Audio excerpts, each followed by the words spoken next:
जय हिंद दोस्तों। तो चलिए आज के क्लास में हम लोग टॉप इकोनॉमी के क्वेश्चन देखेंगे, जो कि 100 क्वेश्चन इसमें है। और इस 100 क्वेश्चन में से आपके एग्जाम में 7 से 8 क्वेश्चन आने एकदम तय है। और इकोनॉमिक्स का क्वेश्चन ऐसा होता है कि लगता नहीं है कि इकोनॉमी के क्वेश्चन है, बट वो रहता है इकोनॉमिक्स का ही क्वेश्चन रहता है। जिससे हम ज्योग्राफी पढ़ते हैं तो ज्योग्राफी में लगता है कोई कोई क्वेश्चन साइंस का है, ठीक उसी प्रकार से इकोनॉमी भी है। और इसमें 7 से 8 प्रश्न पूछे जाते हैं, और उसमें से जितना भी टॉप 100 क्वेश्चन है हम इसमें रख लिए हैं। और जो आना होगा इकोनॉमिक्स का क्वेश्चन इसी में से आएगा। एक आधू का नहीं बनेगा तो नहीं बनेगा, लेकिन इसमें से आप मैक्सिमम 8 क्वेश्चन में से 6 क्वेश्चन तो आराम से बना सकते हैं, ठीक है, अगर आप इसको अच्छे से कर लीजिएगा तो चलिए हम टाइम वेस्ट ना करते हुए आप लोग क्वेश्चन की तरफ चलते हैं। और चैनल को आप लोग सब्सक्राइब जरूर कर लीजिएगा। चलिए, पहला क्वेश्चन जो है कि भारत में योजना आयोग की स्थापना कब हुई थी? तो ये 1950 में हुई थी। दूसरा है कि जीडीपी का फुल फॉर्म क्या होता है? तो जीडीपी का फुल फॉर्म होता है ग्रॉस डोमेस्टिक प्रोडक्ट, ठीक है। अगला है कि भारत में हरित क्रांति किस क्षेत्र से संबंधित है? तो ये कृषि क्षेत्र से संबंधित है। आरबीआई की स्थापना किस वर्ष हुई थी? तो 1935 ईस्वी में। नेक्स्ट क्वेश्चन है कि निम्न में से कौन सा प्रत्यक्ष कर है? यानी कि डायरेक्ट जो टैक्स होता है वह आयकर होता है, ठीक है। आइए, भारत का केंद्रीय बैंक कौन सा है? तो ये आरबीआई भारत का केंद्रीय बैंक होता है। अगला क्वेश्चन है कि न्यूनतम समर्थन मूल्य किससे संबंधित होता है? तो ये कृषि से संबंधित होता है। अगला है कि नीति आयोग की किसकी जगह बनाया गया था? ये योजना आयोग के जगह पर बनाया गया था। 1950 में योजना आयोग आया था और 2015 में आपका नीति आयोग आया था। और नीति आयोग का अध्यक्ष प्रधानमंत्री होते हैं, ठीक है। अगला है कि भारत सरकार द्वारा जीएसटी किस वर्ष लागू किया गया था? यह 2017 में। अगला है कि बाजार व्यवस्था में कीमतें किसके द्वारा निर्धारित की जाती है? तो ये निर्धारित की जाती है मांग और आपूर्ति के आधार पर। चलिए, अगला क्वेश्चन है आपके सामने कि निम्न में से कौन सी मुद्रा नहीं है? देखिए, डॉलर तो मुद्रा है, रुपया मुद्रा है, किलो तो ये तो द्रव्यमान मापने की इकाई होती है, यही नहीं है, ठीक है। अगला है कि भारत में सबसे अधिक रोजगार किस क्षेत्र में होते हैं? तो ये रोजगार सबसे ज़्यादा आपको कृषि में मिल जाएंगे, बिफोर बाहुबली। आइए, अगला है बैंक CRR किससे संबंधित है? तो ये होता है आपको नगद आरक्षित अनुपात, ठीक है, ऑप्शन नंबर सी। अगला है कि प्रतिस्पर्धा अधिनियम कब लागू हुआ था? तो ये 2002 में, बिफोर बोल भी दो, ठीक है। अगला, भारत में मुद्रा जारी करने का अधिकार किसके पास होता है? तो ये है आरबीआई के पास होता है, ठीक है। C4 कह दो भी, ठीक है। आइए, एफडीआई का पूर्ण रूप क्या होता है? तो एफडीआई का पूर्ण रूप होता है फॉरेन डायरेक्ट इन्वेस्ट, ठीक है, फॉरेन डायरेक्ट इन्वेस्ट। A4 आ भी जाओ। अगला है कि राजकोषीय घाटा किसे कहा जाता है? तो आय से अधिक व्यय। A4 आ भी जाओ, ठीक है। आइए, वर्तमान में भारत में कितने सार्वजनिक क्षेत्र जो है बैंक हैं 2024 तक? तो 12। अगला है कि नरेगा योजना किससे संबंधित है? तो ये रोजगार से संबंधित है। नेक्स्ट क्वेश्चन है कि भारत में पहली पंचवर्षीय योजना का उद्देश्य क्या था? तो कृषि विकास करना था। नेक्स्ट है जीएसटी कितने प्रकार के होते हैं? तो ये आपके जीएसटी 3 प्रकार के होते हैं। एक होता है CGST, एक होता है SGST, एक होता है IGST। C में होता है सेंट्रल द्वारा, S में होता है स्टेट द्वारा, I से इंटरनेशनल। अगला है विश्व बैंक का मुख्यालय कहाँ है? तो ये वाशिंगटन DC में है, D4 दिल्ली में।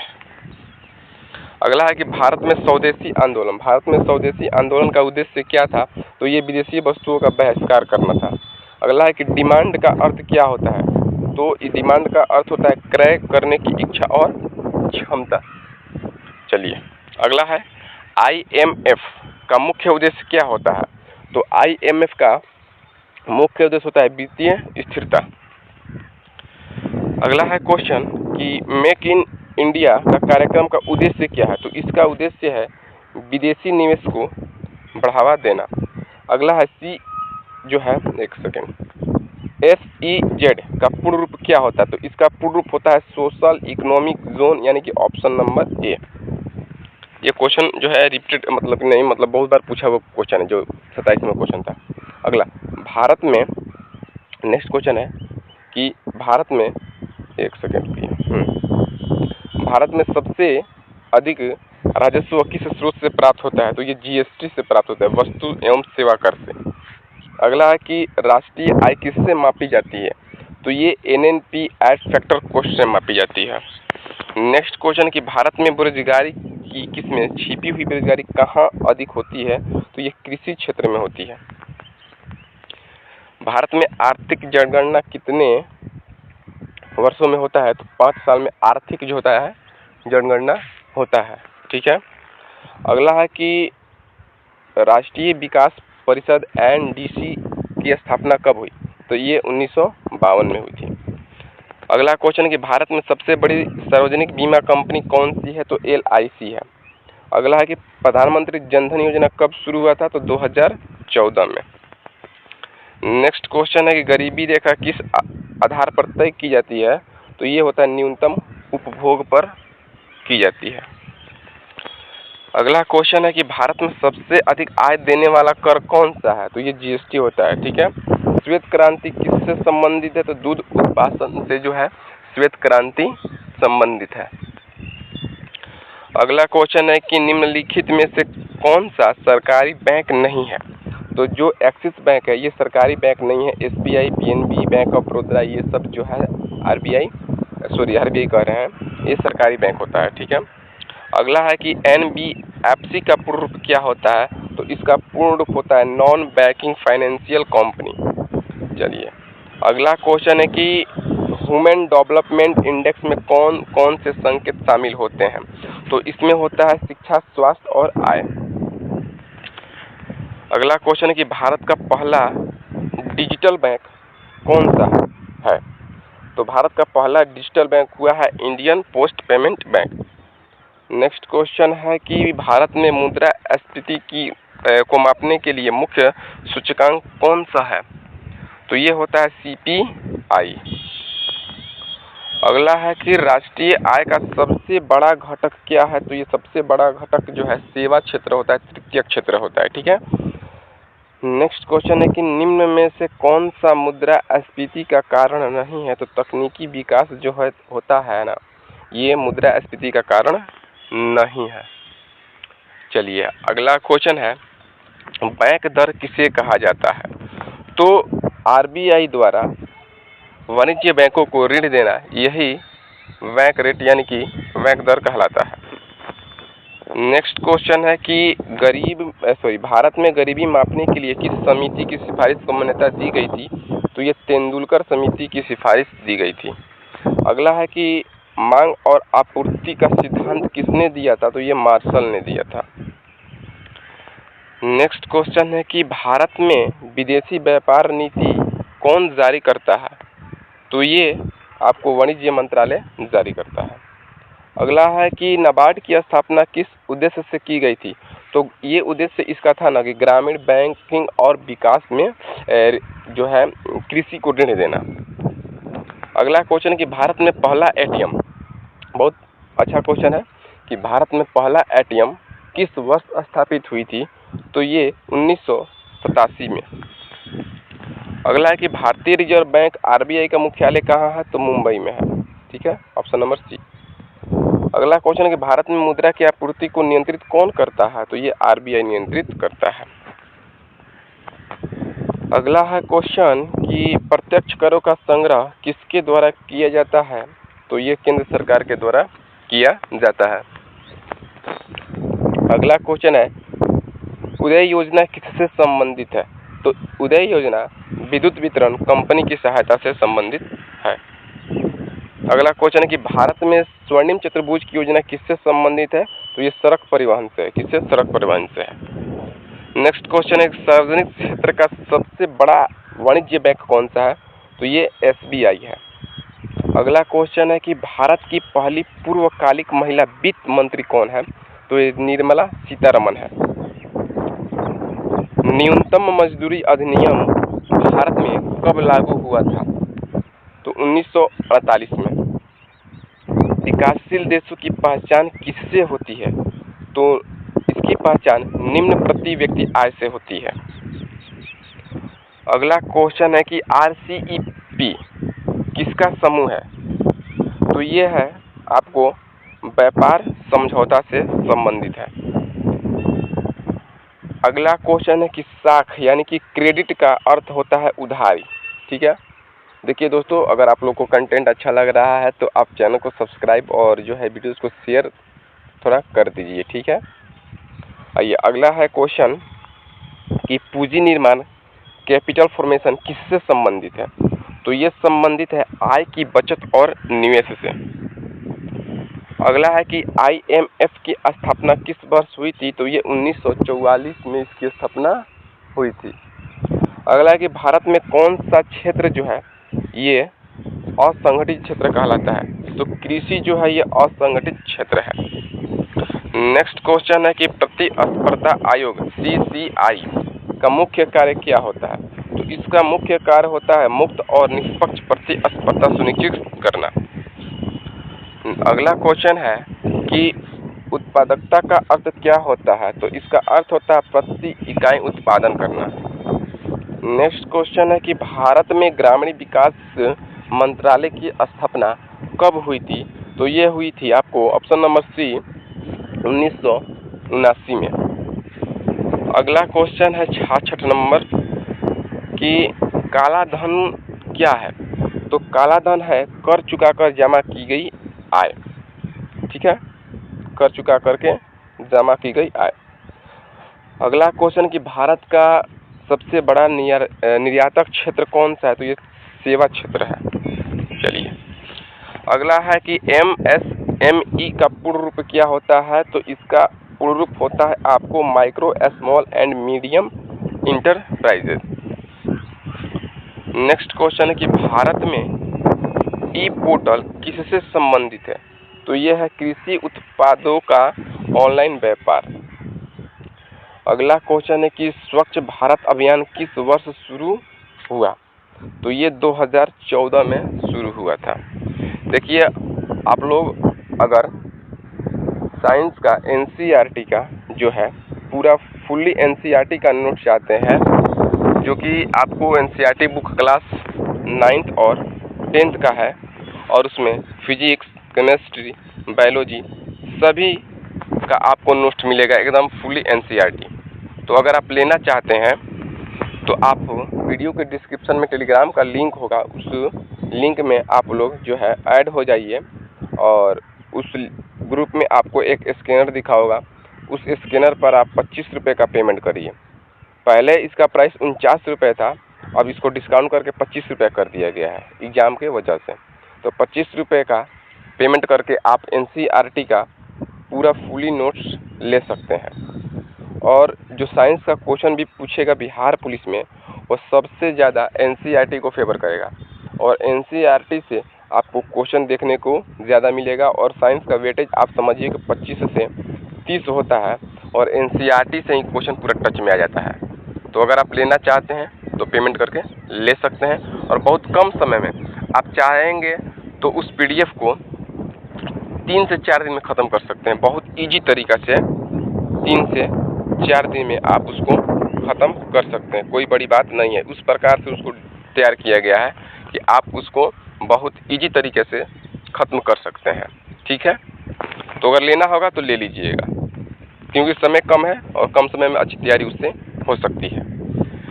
अगला है कि भारत में सबसे अधिक कर किस प्रकार का होता है? तो ये परोक्ष कर होता है, जो कि सबसे अधिक प्रकार का होता है। चलिए नेक्स्ट क्वेश्चन है कि उधार अर्थव्यवस्था में कौन सा तत्व प्रमुख होता है? तो इसमें उधार अर्थव्यवस्था में ऋण जो होता है ये सबसे प्रमुख होता है। ठीक है, चलिए अगला है कि भारत में आर्थिक नियोजन का प्रारंभ कब हुआ था? तो ये 1951 में आर्थिक नियोजन का प्रारंभ हुआ था। नेक्स्ट क्वेश्चन है कि GDP वृद्धि का मुख्य सूचकांक क्या है? तो देखिए GDP का वृद्धि का मुख्य सूचकांक है आय में बढ़ोतरी, निवेश, उत्पादन, यानी कि सभी क्या हो जाएगा, सभी हो जाएगा। अगला है क्वेश्चन कि भारत की जो इंडिया है, न्यू इंडिया पॉलिसी 2025 किससे जुड़ी हुई है? तो ये औद्योगिक नीति से जुड़ी हुई है। अगला है क्वेश्चन कि निम्नलिखित में से कौन सा सामाजिक सुरक्षा योजना है? तो सामाजिक सुरक्षा योजना जो है अटल पेंशन योजना है। अगला है क्वेश्चन कि माल और सेवा कर नेटवर्क GSTIN जो है ये क्या है? तो ये है सरकार का ई पोर्टल है, ठीक है। अगला है क्वेश्चन कि भारत में डिजिटल इंडिया अभियान कब शुरू किया गया था? भारत में डिजिटल इंडिया कब शुरू किया गया था? ऐसे तो कहने के लिए डिजिटल इंडिया है, लेकिन डिजिटल इंडिया है नहीं, ठीक है, फिर भी बहुत हद तक सही है। तो ये 2015 में इसके अभियान की शुरुआत की गई थी।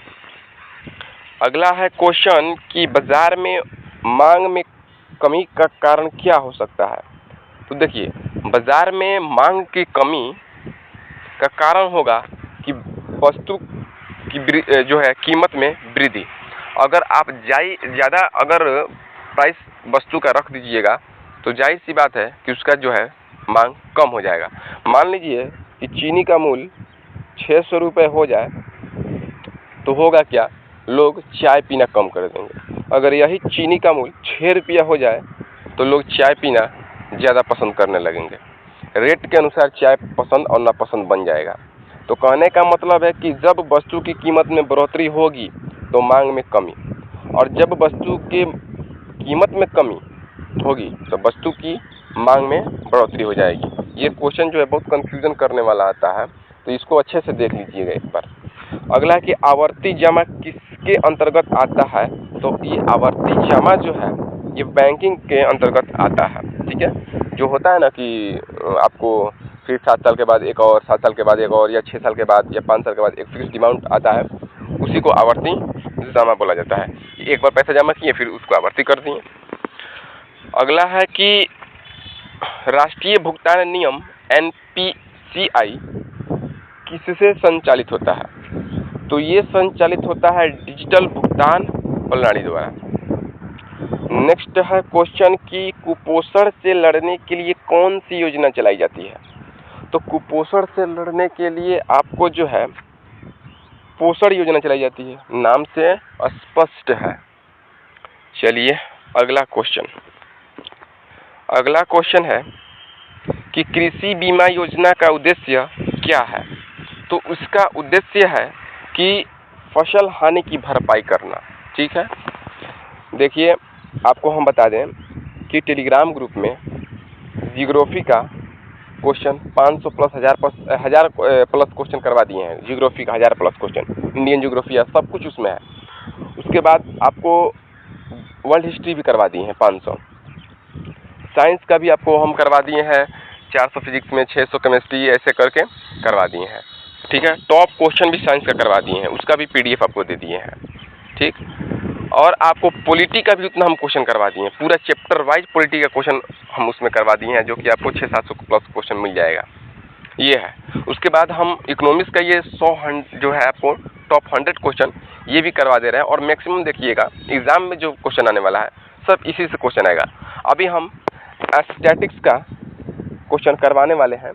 फिलहाल इकोनॉमिक्स जैसे ख़त्म हो जाएगा तो हम स्टैटिक्स पार्ट पर जाएंगे, और वहाँ से देखिएगा विविध प्रकार के क्वेश्चन को इंक्लूड करके टॉप 200 क्वेश्चन को उसमें हम रखेंगे, 200 या 300 क्वेश्चन को, और वहाँ से मैक्सिमम आने तय है। यानी इस प्रकार से देखा जाए तो साइंस आपका कंप्लीट NCERT के साथ आपका जो है ये आर्ट्स वाला सेक्शन जो कंप्लीट हो जाएगा अब बच जाएगा स्टैटिक्स वाला पार्ट। स्टैटिक वाला पार्ट करके अब हिंदी इंग्लिश जो होगा उसमें कुछ क्वेश्चन इंपॉर्टेंट देख लिया जाएगा, ठीक है। और देखिएगा मैक्सिमम क्वेश्चन यहीं से आता है, भले चैनल थोड़ा सा जो है हाईलाइट में नहीं है, लेकिन जो क्वेश्चन आएगा उस सब का सब हमारे PDF से आपको देखने को मिलेगा। और जिस दिन एग्ज़ाम होगा उस दिन देखिएगा क्या क्वेश्चन का लेवल रहने वाला है और क्वेश्चन किस प्रकार से आएगा, ठीक है। वो तो आपको उस दिन पता चलेगा। और जो भी अगर चैनल से जुड़ करके तैयारी कर रहे हैं उनको ज़रूर एहसास होगा ये क्वेश्चन आखिर आया कहाँ से है। इतना हम क्वेश्चन करवा ही दिए हैं। आपको हम बता दें कि सारा सेक्शन को मिला करके हम जो है क्वेश्चन 6000 के आसपास करवा चुके हैं। 6000 के आसपास क्वेश्चन करवा चुके हैं ये, और 6000 ये क्वेश्चन आम क्वेश्चन नहीं है, ठीक है। ये सारा का सारा डाटा कलेक्ट करके बहुत सारे प्रीवियस ईयर को देख करके, उस पर के पैटर्न पर देख करके और एनसीईआरटी को देख करके पूरा का क्वेश्चन कराया गया है। आप काउंट कर लीजिएगा ना कितना क्वेश्चन हम अभी तक करा चुके हैं। पीडीएफ तो आपके ग्रुप में चला ही गया होगा, पैड ग्रुप में पीडीएफ है, सब पीडीएफ है। 6000 प्लस का आपको हम कहे भी थे और इतना के आसपास क्वेश्चन करवा भी रहे हैं, ठीक है। आइए, अगर नहीं जुड़े हैं पैड ग्रुप से तो आप जुड़ जाइएगा, वहाँ पर बहुत ज़्यादा आपको लाभ मिलेगा। अगर आप चाहते हैं कि 5 से 10 दिन में सारा पीडीएफ को एक बार हम जो है रिवीजन कर लें तो ईजी तरीक़ा से आप कर सकते हैं, ठीक है, कोई बड़ी बात नहीं है। तो आप पैड ग्रुप से जुड़ जाइए। और आपको पैसा ही कितना लग रहा है, 25 रुपये लग रहा है। 25 रुपये में क्या जो होते हैं 6000-7000 क्वेश्चन दिया जा रहा है, ठीक है। आइए, अगला है कि वित्तीय समावेशन का क्या अर्थ है। तो इसका अर्थ है सबको बैंकिंग सुविधा देना। नेक्स्ट क्वेश्चन है कि आर्थिक सुधार की शुरुआत भारत में कब हुई थी। तो ये आपको हुई थी 1991 में। आइए, अगला क्वेश्चन, लघु बचत जो है योजना का मुख्य उद्देश्य क्या है। तो इसका मुख्य उद्देश्य है कि जनता की बचत को प्रोत्साहन करना, ठीक है। अगला क्वेश्चन है कि भारत का केंद्रीय बजट किसके द्वारा प्रस्तुत किया जाता है। तो वित्त मंत्री जो कि निर्मला सीतारमण ने कर रखा था, ठीक है। आइए, अगला है क्वेश्चन 90 नंबर कि भारत में समान मजदूरी अधिनियम कब लागू हुआ था। तो ये 1976 में लागू हुआ था। नेक्स्ट क्वेश्चन है कि कर क्या है। कर क्या है। तो ये अनिवार्य योगदान है, यानी कि आपको देना एकदम ज़रूरी ही है, एकदम अनिवार्य है आपको देना। ये निवेश नहीं है, ये स्वैच्छिक भुगतान नहीं है कि आपने स्वेच्छा से किसी को दे दिया, चंदा नहीं है।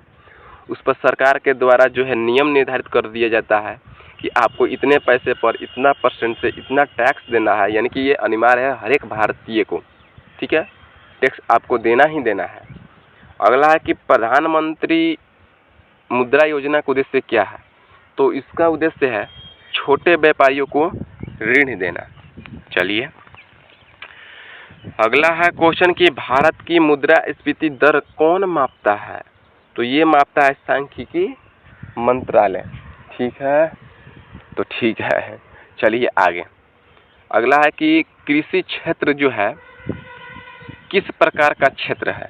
तो ये प्राथमिक क्षेत्र होता है। अगला है कि उदय योजना का उद्देश्य किसका सुधार करना है। तो ये बिजली वितरण का सुधार करना है। चलिए, नेक्स्ट क्वेश्चन है कि भारत में जनसंख्या का सबसे बड़ा वर्ग किस क्षेत्र में कार्यरत है। तो ये कृषि क्षेत्र में सबसे ज़्यादा जो जनसंख्या है इसी में कार्य कर रही है, कृषि क्षेत्र में। और आपको इजी से इसमें रोजगार भी मिल जाएगा, अगर आप लेना चाहते हैं तो ले सकते हैं पढ़ाई लिखाई छोड़ के। अगला है कि भारत का सबसे बड़ा शेयर बाजार कौन सा है। तो ये तो सेबी होना चाहिए था, लेकिन BSE जो है अभी के हिसाब से हो गया होगा। चलिए, अगला है कि GDP और GNP में अंतर क्या होता है। तो इसमें अंतर होता है घरेलू और राष्ट्रीय आय का, ठीक है। तो ठीक है, आइए अगला है कि रेपो रेट किसके लिए लागू होता है। तो ये वाणिज्य बैंकों के लिए रेपो रेट जारी होता है। आइए, अगला है क्वेश्चन 100 नंबर कि भारत का आर्थिक सर्वेक्षण किसके द्वारा प्रस्तुत किया जाता है। तो ये भारत का आर्थिक सर्वेक्षण जो है ये वित्त मंत्रालय द्वारा प्रदर्शित किया जाता है, ठीक है। तो आई होप कि दोस्तों ये जितना भी क्वेश्चन है इम्पोर्टेंट क्वेश्चन है, और ये जितना इम्पोर्टेंट क्वेश्चन है किसी ना किसी एग्ज़ाम में पूछा गया है। बिहार के एग्ज़ाम में, चाहे बिहार आपका SSC हो जाए, चाहे आपको बिहार दरोगा हो जाए, चाहे BPSC का PT एग्ज़ाम हो जाए, वहीं से सारे क्वेश्चन को इंक्लूड करके हम टॉप 100 क्वेश्चन को इसमें रखे हुए हैं, जो कि बिहार पुलिस में आने का चांस बहुत ज़्यादा है। जो BPSC के PT में पूछा गया है तो बिहार पुलिस के लिए तो हार्ड ही होगा क्वेश्चन। तो हम वो सब क्वेश्चन इसमें इंक्लूड कर लिए हैं। अगर आप स्वेच्छा से अच्छे तरीके से इसको एक दो बार रिवीजन कर लीजिएगा तो इकोनॉमिक्स का जो 8 क्वेश्चन आने वाले हैं आपके एग्जाम में, वहाँ से 6 से 7 क्वेश्चन आप इजी से वे में कर सकते हैं, आपको ज़्यादा परेशानी नहीं होगा। और हमें ऐसा लग रहा है इस बार कि इकोनॉमिक्स का क्वेश्चन जो है वेटेज आने वाला है और अच्छा खासा आएगा। हमको तो लग रहा है 10 से 12 क्वेश्चन जो है इस बार न कर दें, क्योंकि इस पार्ट को सभी लड़के छोड़ रहे हैं, अवॉइड कर रहे हैं, और होगा क्या कि इसी को ज़्यादा मात्रा में करेगा, क्योंकि कुछ ना कुछ तो जरूर करेगा अलग।